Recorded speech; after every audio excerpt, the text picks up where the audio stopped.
Hi, I'm Ted Venema. Let's take a tour through the actual hearing aid fitting process and the real ear fitting system. Over here is the audiogram of the client.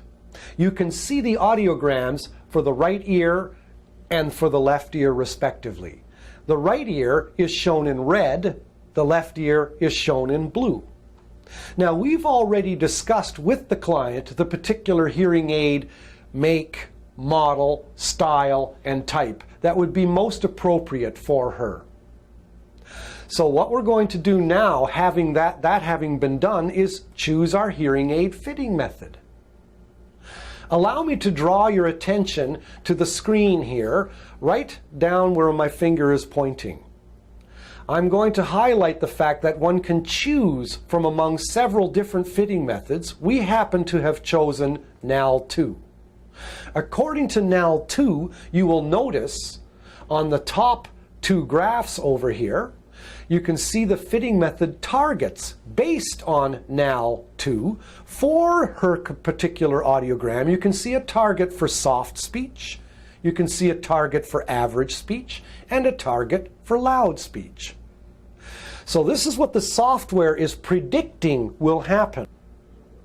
If I can draw your attention to what's seen here on the table, you'll see two hearing aids lying side by side here, and in the middle is a programming loop.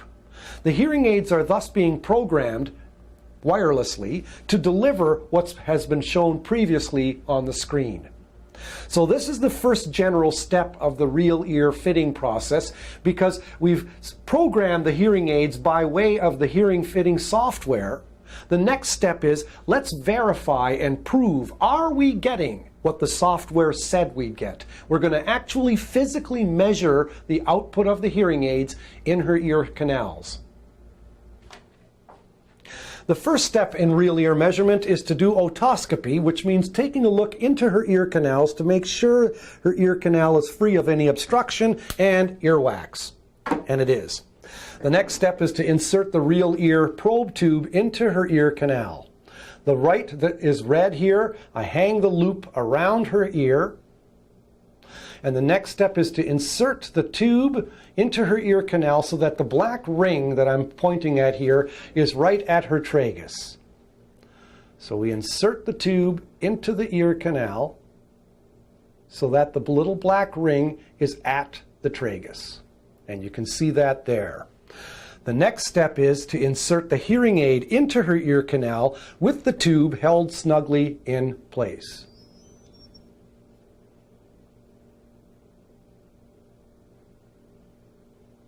Now we're ready to do the real ear measurement on her right ear. We should, of course, insert the tube into her left ear. So this is what we'll do now. Can you turn around so that we can get to your left ear? And once again, I'll take a look into the left ear to make sure that all is clear. All right. Okay, now we'll put the loop around her left ear. Notice it's blue, highlighted in blue. We've made sure that the ring is 29 millimeters from the end of the tube. Inserting this into the ear canal once again so that the black ring is at the tragus. Now we can take the left ear hearing aid, insert that in place so that it does not move the tube, hook it behind the ear, moving the little probe into, or the dome into her ear canal, and now we're ready to begin real ear measurement on both ears.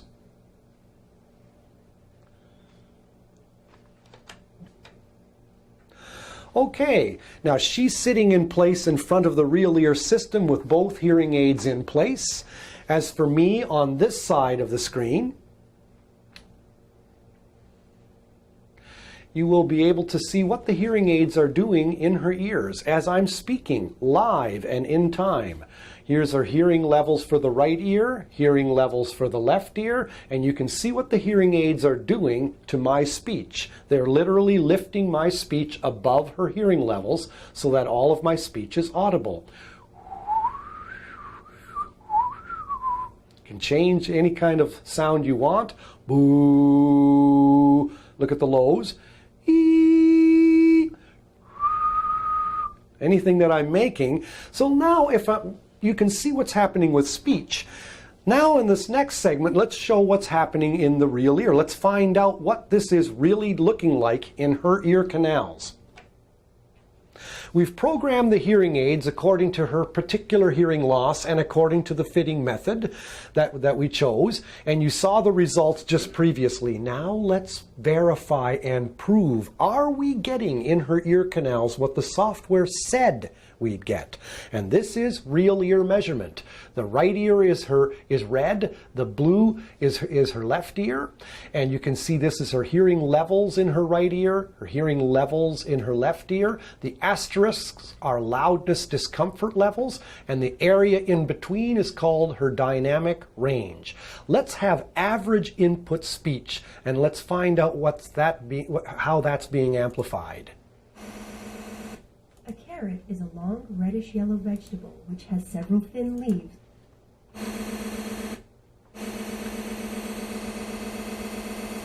A carrot is a long reddish-yellow vegetable which has several thin leaves on a long stem, and which belongs to the parsley family. Carrots are grown all over the world in gardens and in the wild in the fields. A carrot is a long reddish-yellow vegetable which has several thin leaves on a long stem, and which belongs to the parsley family.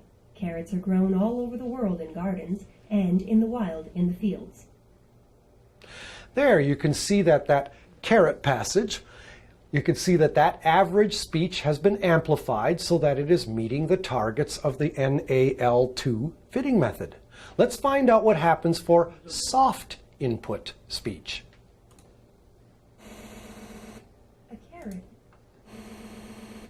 A carrot is a long reddish-yellow vegetable which has several thin leaves on a long stem, and which belongs to the parsley family. Carrots are grown all over the world in gardens and in the wild in the fields. Here the targets for soft input speech are shown in pink or purple, and once again you can see that we're fairly close to the NAL2 targets for soft input speech. Now let's find out what happens for loud input sounds and making sure that these do not exceed her loudness discomfort levels.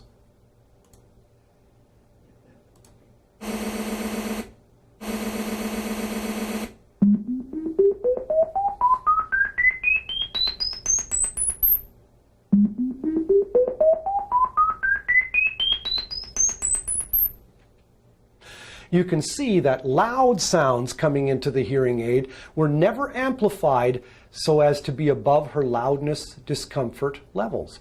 We have literally mapped speech. Soft, average, and loud sounds, soft speech, average speech, and loud sounds coming into the hearing aid. You can see that the maximum power output has never exceeded her loudness discomfort levels. Soft speech has met, or I should say average speech has met target. Soft speech has met target. This is called speech mapping.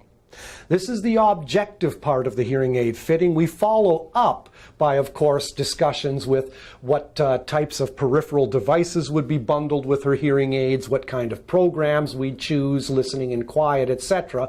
But real ear measurement verifies what the manufacturer's software predicts. And in that way, we make this a hearing science in addition to be just being an artful hearing.